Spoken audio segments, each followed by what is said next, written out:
اور ایک نشانی ان کے لیے زمین مردہ ہے کہ ہم نے اس کو زندہ کیا اور اس میں اناج اگایا، پھر یہ اس میں سے کھاتے ہیں، اور اس میں کھجوروں اور انگوروں کے باغ پیدا کیے اور اس میں چشمے جاری کر دیے تاکہ یہ ان کے پھل کھائیں، اور ان کے ہاتھوں نے تو ان کو نہیں بنایا، تو پھر یہ شکر کیوں نہیں کرتے؟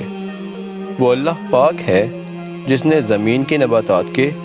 اور خود ان کے اور جن چیزوں کی ان کو خبر نہیں سب کے جوڑے بنائے۔ اور ایک نشانی ان کے لیے رات ہے کہ اس میں سے ہم دن کو کھینچ لیتے ہیں، تو اس وقت ان پر اندھیرا چھا جاتا ہے اور سورج اپنے مقرر رستے پر چلتا رہتا ہے۔ یہ اللہ غالب اور دانا کا مقرر کیا ہوا اندازہ ہے، اور چاند کی بھی ہم نے منزلیں مقرر کر دی، یہاں تک کہ گھٹتے گھٹتے کھجور کی پرانی شاخ کی طرح ہو جاتا ہے۔ نہ تو سورج ہی سے ہو سکتا ہے کہ چاند کو جا پکڑے، اور نہ رات ہی دن سے پہلے آ سکتی ہے، اور سب اپنے اپنے دائرے میں تیر رہے ہیں۔ اور ایک نشانی ان کے لیے یہ ہے کہ ہم نے ان کی اولاد کو بھری ہوئی کشتی میں سوار کیا، اور ان کے لیے ویسی ہی اور چیزیں پیدا کیں جن پر وہ سوار ہوتے ہیں،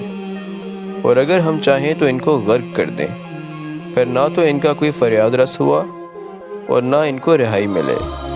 مگر یہ ہماری رحمت اور ایک مدت تک کے فائدے ہیں۔